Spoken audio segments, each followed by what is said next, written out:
Hello everyone and welcome to my channel. This is the 45th part of What If Deku Had a Robot Wolf. I hope you enjoy. Link to the original story and author in the description. Chapter 45, Internships Finish. Arise. A powerful global cult whose creed is based on the belief in the quirk singularity doomsday theory, where quirks will, one day, become too powerful for people to control and result in the end of mankind, and will do everything within their power to prevent this, even going about to destroy quirks themselves. They have branches all over the world, located in 25 different cities, all working together to bring about the end of quirks.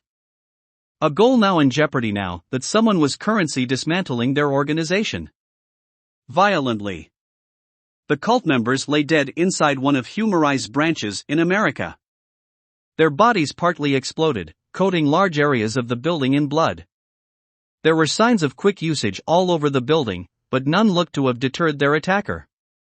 One of the internal walls suddenly had someone smash through it, a woman wearing Humori's robes. But instead of their standard mask, hers was made from human skin. The woman hit the ground and skidded against it before coming to a stop. Groaning slightly, she tried to get up, but her body failed. It was too weak to move, too broken to defend itself. A red glow emanated from the dust. The woman quickly tried to stand, but an invisible force forced her back onto the floor. The woman looked up and watched as an armored figure walked through the dust and walked towards her. Their armor was dark, sinister and highly advanced, sturdy armored plates over a bodysuit, colored a mix of dark purple and dark red, with armored gauntlets with claws at the end of each finger, a form-fitting helmet that was the image of fear itself, a dark black floor-length combat skirt, heavy-duty boots. And in there was the man's right hand, or lack of one. In its place was a red beam coming out of the stump. It was as if death itself was approaching her. The woman suddenly found herself pulled up to her knees, her arms limp. "You may kill me," but the true dash was all she could say before the armored figure silenced her in half with the red beam. Moments later, her body exploded into a bloody mess as the water inside her turned to steam. It was a rather messy way to die. Yet not a single drop of her blood and gore hit the figure who had killed her. The blood floated away from their body before dropping onto the floor. The beam protruding from the figure's stump retracted back into his arm as the figure stood over the woman's remains. Moments later, a skeletal metal hand folded out of the stump and flexed. They waved their left hand over the remains. Instantly they were turned to dust, leaving no trace of the body. 3 down, 6 to go. "Well, this has been an eventful week," Rolls said as she, Izumi, Himiko and Durandal left the I-10 agency. It was the end of the week, which meant the end of their internships, and they were glad to be heading back to school. Himiko especially wanted to return to the safety of UA, for several reasons. Main ones being that they would be able to hopefully find out what happened to her there and to get away from the rumors that had been circulating about the attack, about someone dying to a Nomu only to come back a monster. Team I-10 had been denying these rumors, but they were getting a lot of traction. "Yeah, a bit too eventful," Himiko said. Her eyes were hidden behind sunglasses and a Ryukyu cap was currently doing a good job of hiding her hair. "Why did this have to happen to me?" Izumi put a hand gently onto Himiko's shoulder. "It's okay, Himiko, you'll be fine. Just wait a little longer, and we'll be at UA. They'll be able to help you there." Himiko turned towards her and smiled, but it was strained. She was still recovering from what happened, and it would be a while before she returned to normal. Well, her normal, that is, not the normal her parents wanted her to be. "Wait, how did she know that?" "Thank you, Izumi," Himiko said with a smile. "You have no idea how much I want to kiss you right now, Izumi, you cute, adorable, fluffy, green bunny." "Hopefully, Achiko's willing to share." "Well, hopefully, things will calm down now," Rolls said. Izumi nodded before the four walked in silence. The past week had been a mix of calm and hectic. It'll be nice to get back to the calm and sometimes destructive days at UA. At least the chaos there was more controlled. Mostly. Say. Rolls. "Your quirk is quite powerful," Izumi said, "powerful enough to easily get you into UA. Yet you go to CI. Not saying that CI is a bad school, quite the opposite. It was my backup choice if I didn't make it into UA. But still, why go for CI? I didn't want the attention going to UA would bring, Rolls replied. My quirk is basically overpowered as all hell.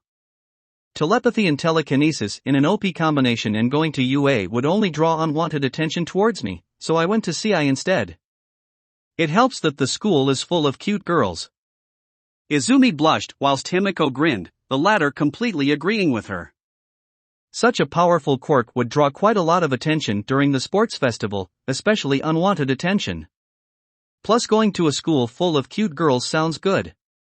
Shame she wouldn't have met Izumi, Achiko, or any of the other cuties in 1A if she had gone to CI. Anyway, Izumi said with a blush, I guess we're going to be taking the same train back. Well, since we took the same train here, most likely, Rolls said, although I'll probably be on in longer. I have further to go than you guys do. CI is a lot further away than UA. Don't worry about it being lonely, I have ways to keep myself entertained, she said, holding up her phone. How much of it is adult entertainment? Himiko asked with a smirk, causing Izumi to blush. How do you know it's adult entertainment? Rolls asked, raising an eyebrow. Come now, Rolls. We've known each other for only a week and we both know you're a very horny woman, Himiko said, still smirking. Rolls nodded. True that. I'll probably be reading adult fics. Preferably the kind with lots of cute girls all tied up. Why is she so casual with this stuff? Izumi thought, her face turning deep red.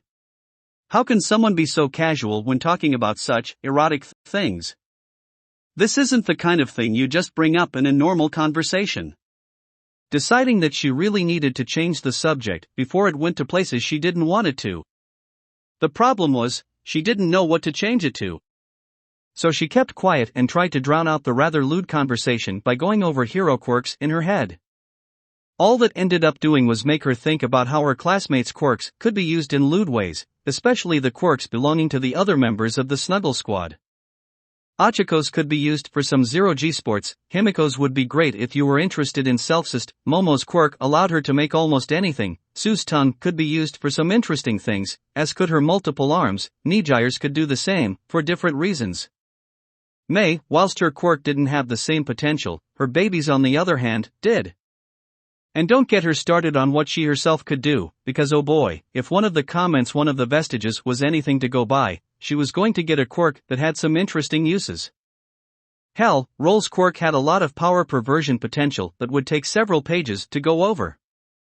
She was going to have to ask her mother why she had unrestricted access to the internet when she got back, because she was sure she knew things a child her age was definitely too young to know about. Thankfully, the lewd conversation the two were having ended by the time they reached the train station. They already had their return tickets ready, but they had left a bit early today, so there was still a good 20 minutes or so before their train arrived. You think we should have stuck around a bit longer at the agency before we left? Himiko wondered as they waited at the station. Probably, Rolls replied, but then again, what would we have done during that time? True, Himiko said, we should find a place to sit down whilst we wait. You two go ahead, Izumi said. I need to go to the restroom, she said before she rushed towards the nearest girls' restroom, quickly followed by Durandal. Do you really need to go? Durandal asked once he caught up with her. No, Izumi replied, I just needed to get away from those two for a bit and the lewd conversation they were having. It's getting a bit too embarrassing for me. Fair, her robotic companion replied as they walked into the women's restroom. Once inside, Izumi made her way towards one of the stalls and entered it, locking the door before she sat down on the lowered toilet seat. She didn't need to use it, just spent some time away from her friends. Preferably when they've stopped being horny. Well, I doubt that's going to happen, a female voice spoke into her mind. Izumi looked up in shock and looked around, not that she couldn't see much due to sitting in a toilet cubicle. Don't bother looking around for me, the voice said. I am, well, not near to you. But, you are well within my range. So don't bother crying out for help, you'll never be able to find me anyway. Izumi gulped before she nodded, unsure if the person talking to her could see her or not. Who are you? And how are you talking to me? The voice chuckled. You're the quirk expert here. You figure it out. You're definitely talking to me telepathically, and considering I'm clearly not in line of sight of you, you must have some means to discern me from everyone else, otherwise, you'll be talking to everyone in the general area, Izumi thought, her mind racing as she tried to understand how this voice was able to talk to her. As well as who the voice belongs to. It sounded feminine, but difficult to make out. Unlike Eri, whose voice was clear, this voice sounded distorted somewhat, making it impossible to hear clearly. Like whoever was speaking was doing it deliberately. It wasn't Mandalay speaking to her, she was sure of that. Her quirk didn't work like that. She could only either use it on someone she could see directly, or to everyone in a wide area. She couldn't talk to someone she couldn't see without also talking to everyone around her. A worrisome thought entered her head. Eri had telepathic abilities as well, and whilst it was difficult for her, she could talk to someone she did not have eyes on by focusing on their voices. Was this someone like her talking to her? Close, but not quite right, the voice said. Izumi gulped. That confirmed it, this voice belonged to a telepath who could, and currently was, reading her mind, maybe someone like Eri. She had a feeling that there would be more people like Eri out there, rolls only confirmed it. There were more of these people with non-quirk abilities out there. And now she'd met 3. Well, I wouldn't say that's accurate, the voice said. Stop reading my mind. Izumi thought, quite annoyed. Only one person has permission to do that, and that's Eri. Fine by me, the voice said calmly. Izumi sighed. What do you want? You wouldn't single me out like this unless there was something you wanted to tell me. Who even are you? Well, you are a smart girl, the voice said, completely ignoring the who are you question. So, here's something to wrap your cute little head around. Why is our world so advanced? Think about it. Up until 16 years ago, our world was technologically stagnated, with most people focusing on developing support equipment for quirks than progressing in fields like space travel or medicine. And yet, 16 years ago, one man, Mr. Edgar D. Henderson, funded and built a moon colony. All by himself. Aren't you at least curious as to how he did it? Where did his advanced technology come from? The voice asked. It's quite advanced stuff, for technology that looks 50 to 100 years ahead of their time. Edgar's quirk, advanced mind, gave him the knowledge to design and make highly advanced machines, Izumi thought. Everyone knows that. Are you sure about that? The voice asked. Because even if his quirk allowed that, how do you explain how he developed the tech needed to set up a colony on the moon within a year? Shouldn't it have taken longer? You might want to ask Durandal to look into it. What you find might be interesting. What do you mean, interesting? Izumi thought before sitting there for a while, the voice not responding. Was she gone? A few more moments of silence confirmed it, whoever the voice belonged to was gone. She sighed. Who was that? Who would single her out like that and tell her about how suspicious Edgar's quirk was? But, now that she thought about it, it was somewhat suspicious that they had set up a colony on the moon in about a year. Shouldn't it have taken longer? Izumi looked around, just to be sure everything was back to normal, before she stood up and left the cubicle. You okay? Durandal asked. You look a bit shaken. I'll tell you later, Izumi replied, shaking her head. But, could you do something for me, please? Can you look into Edgar D. Henderson for me? What? Durandal said, sounding confused. Why? Let's just say that I have suspicions about him, Izumi said. I'll explain more later. Alright, if you say so, Durandal said. I will look into the guy, but I would like an explanation for why later. Izumi nodded. Don't worry, you'll get it. Izumi was worried. Why would someone go out of their way to tell her that and just leave? It didn't make sense. But, she did have to admit, after that voice spoke to her, she did have her suspicions about the man. Yes, the moon colony was an impressive feat of engineering, but when you think about it, it only took a year to make. And that was shockingly quick for something as complicated as a city on the moon.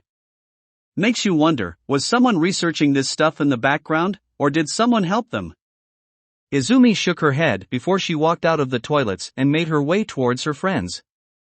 Himiko was the first to notice them approaching them. "Hey Izumi," she said as the two rushed over to them. "You did dash. Are you okay?" she asked when she noticed the tired look on Izumi's face. "Wah?" Izumi murmured as she looked up at Himiko. "I'm fine, just a bit tired. It's been a busy week after all." "Yeah, just that." Rolls raised her eyebrows at that, a suspicious look in her eyes. Himiko meanwhile smirked. "Oh, well, if you're feeling tired you can always sit next to me and rest against my shoulder." Izumi blushed at her friend's remark, noting that it was a possibility that she would end up doing that on the trip back. But she made sure to keep an eye on Rolls. Whoever it was who spoke to her must have had powers like Rolls. There were definitely more like her out there. But why would one want to talk to her? It certainly wasn't Rolls who was talking to her earlier, because if it was her, why wait until she was out of sight to speak to her like that? Plus the voice, whilst it was distorted, it definitely didn't belong to her. Whoever it was who spoke to her back there, she needed to be wary of them. Because if there were 3 people out there with non-quirk abilities, then there were bound to be more. A lot more. Chitose Kazuki, aka Curious, was many things. As her codename implied, she was curious, highly invested in journalism, obsessive at times, never giving up on a good story, and was one of the leaders of the Meta Liberation Army. But what she wasn't was a good mother. Falling in love with Akito and eventually marrying him wasn't something she had planned for. She didn't initially have a great first impression of the man. All he was to her was an accountant for Detnerat. Their best accountant and investor, but an accountant nonetheless. But then he introduced her to the MLA, and she started to like that man.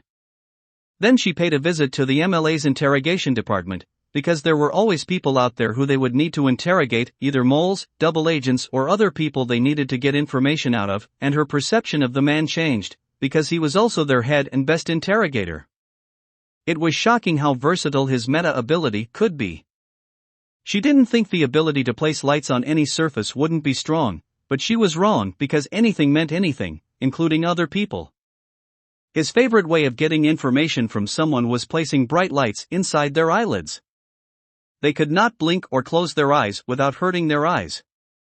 And his lights still produced heat, so he could effectively cook someone's eyeballs with his quirk. She spent a lot of time with him after that. She was just so curious about how he could turn such a simple and weak-looking meta ability into a versatile weapon that had even impressed Redestro. He helped her come up with the codename Curious, and he helped her make the most out of her meta ability. If it weren't for him, she wouldn't have known she could place her landmines on other people and turn them into living bombs.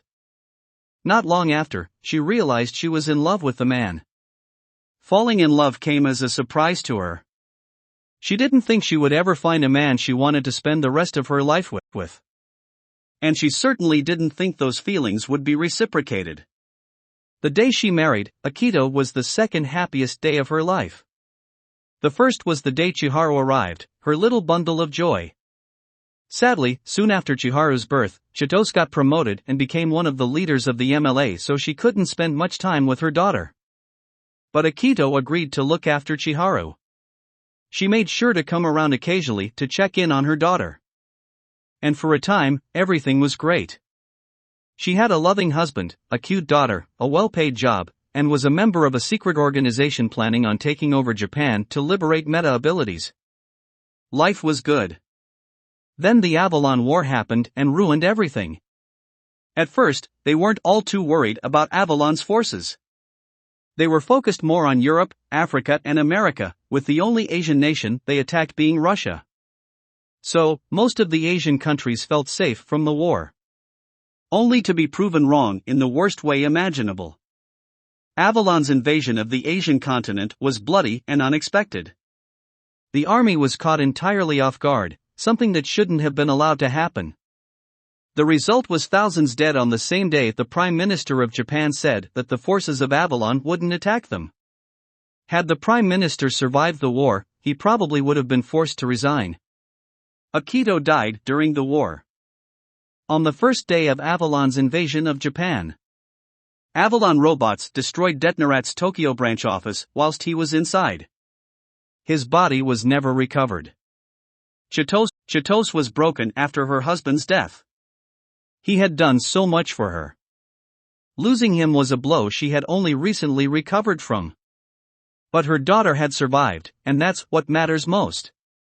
She did not want to know what it would be like to have lost both of them. Chiharu had survived, but Chitose was at a loss. She didn't know what to do. She was always busy and hadn't had much experience looking after a child. Akito had covered most of that for her. But now he was gone, and she didn't know what to do. She didn't have the time to look after Chiharu, so she put her into an MLA-run care home and carried on as normal. This proved to be the wrong choice. At first, she thought things were fine, just like they were before Akito died. But then the complaints from her daughter started to come in. The complaints about the conditions there, the requests to be sent elsewhere. At first, she didn't think much of them, just childish complaints. The man in charge was an MLA trainer with experience in training people's quirks, and he said things were going fine. None of the other children were complaining.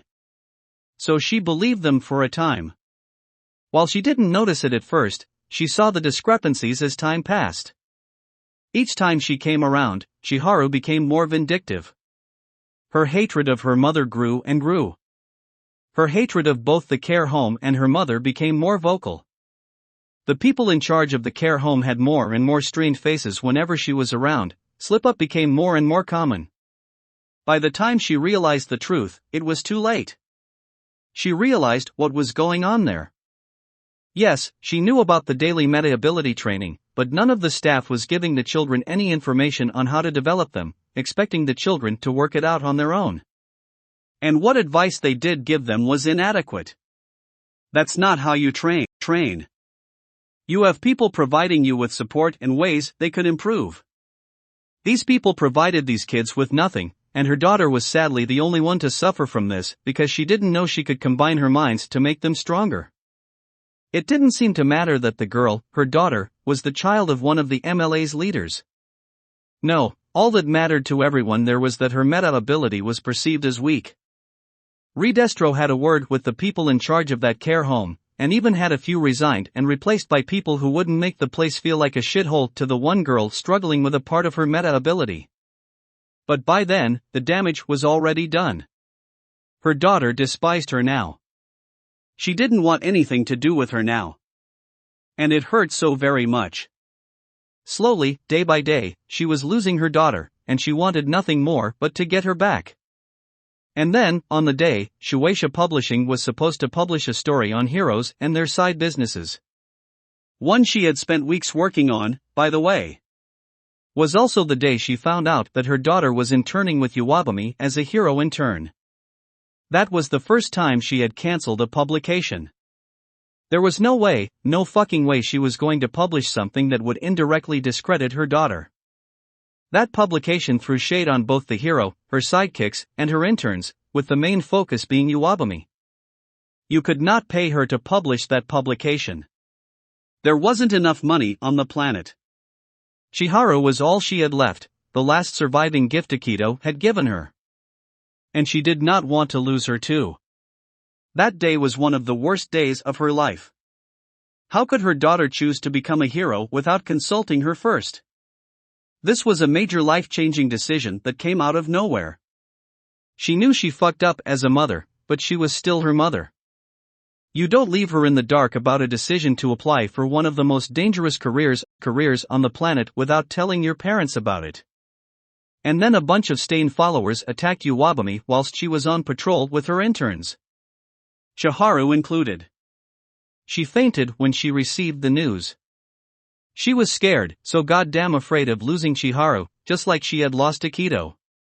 But to not only see her daughter as not only a hero intern but also to hear that she was involved in a villain attack. It was just too much for her to take. She needed to speak to Chiharu about this.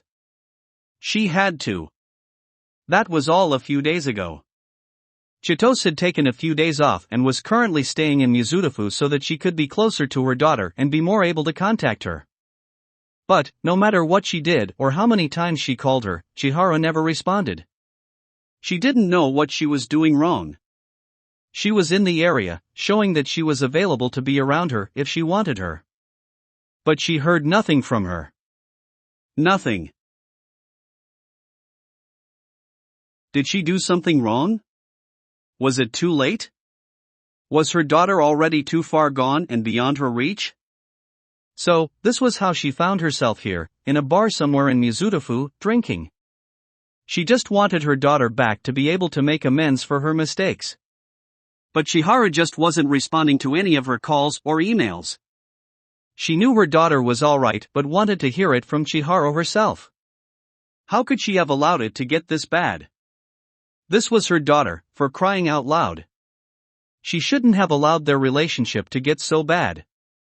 She should have been there for her, but with both being the head of Shueisha Publishing and one of the leaders of the MLA, she had so little free time. Time she realized should have been spent with Chiharu. She reached for the glass before her, only for it to move away from her in several small movements. Drinking won't solve your problems, you know, a male voice said beside her. Chitose looked to her side and saw a man sitting next to her. He had short dark green hair that looked well combed and cared for. He wore a blue jacket over a pink shirt, blue trousers, and fancy black shoes. A pair of sunglasses covered his eyes. Trust me, drinking never solves anything, the man said, nursing his drink. Unless you're the Irish pro hero Jameson who gets stronger and smarter by drinking whiskey, drinking can help solve most of your problems. But for those of us whose quirks don't allow that, well, better to just drink in moderation. Or avoid it entirely. Chitose looked at the man with a confused look on her face. Some part of her was annoyed at this man for pushing her drink away, but a part of her was listening to what the man had to say. Honestly, she needed advice right now, something the MLA couldn't provide her. Planning the liberation of quirks was their expertise, not dealing with family issues like this. Why are you even bothering to talk to me? Chitose asked. Because it's not every day you see the head of Shueisha Publishing drawing her sorrows with drink, the man said. Okay, so this wasn't some random guy from the street. He knew her, so he probably knew what he was talking about. Probably. Just because he knew who she was doesn't mean he had helpful advice. If you avoid alcohol, why are you drinking rum and coke? Chitose asked, noting the drink he had in his glass. It's just coke, no rum. I haven't touched alcohol since I had a slight disagreement with my sister, the man said. Word of advice, never drink anything alcoholic before going into a discussion you know full well is going to get heated. Wish I knew that 16 years ago. Chitose gently nodded her head. She didn't know why this man told her this, but it felt useful. Personal even. Of course, she personally had never gotten drunk, not since that one time during her university days. She'd never looked at a traffic cone in the same way since. Anyway, it was clear that this man had a slightly similar experience, just with a sibling. Maybe he could be of some help. Your sister. Did she ever forgive you? She did, after a while, that is, the man replied. It takes time for wounds to heal. You can't force it without running the risk of causing more damage. Some with feelings. You can force two people back together. All you can do is wait and let it heal naturally, he said before he looked over towards Chitose. Guess you've got a similar problem, right? Chitose nodded. My daughter, she was recently involved in a villain attack. I know she's alright. I just want to hear it from her. But she isn't returning my calls or messages, she said as tears started to form in her eyes. I just want to hear her voice and be sure she's alright. The man nodded and took a sip from his drink. I see. Well, I can't tell you what to do. It's ultimately up to you. But my advice would be just to wait, don't force a response out of her, just wait. Let her respond in her own time. Don't spam her with messages, either. Send her a single message now and then. Wait for her to reply. It will take time, but good things come to those who wait. Chitose nodded as she listened to the man's advice. She had never taken advice from a stranger before, but she didn't know much about parenting, a mistake she should rectify soon. But, to take things slow, it made sense to her at least. She allowed things to get out of control and needed, to fix things, but she couldn't force it. She realizes that now. Yes, she'll just have to wait, but hopefully, it'll be worth it. Thank you, I'll keep what you said in mind, Chitose said. No problem, the man said before he stood up, just don't force anything on her, okay? And when she does call you, listen to her. Don't try and fight her. That'll only push her away. Noted, Chitose said. She reached for her drink again but stopped and turned back towards the man. One last thing. Who are you? Who, me, the man said before he shrugged, just call me, Jack. That will be it for this part. I hope everyone enjoyed. If you did, please leave a like and comment if you want part 46. If you want to hear more from me, subscribe. I hope to see you all in the next one.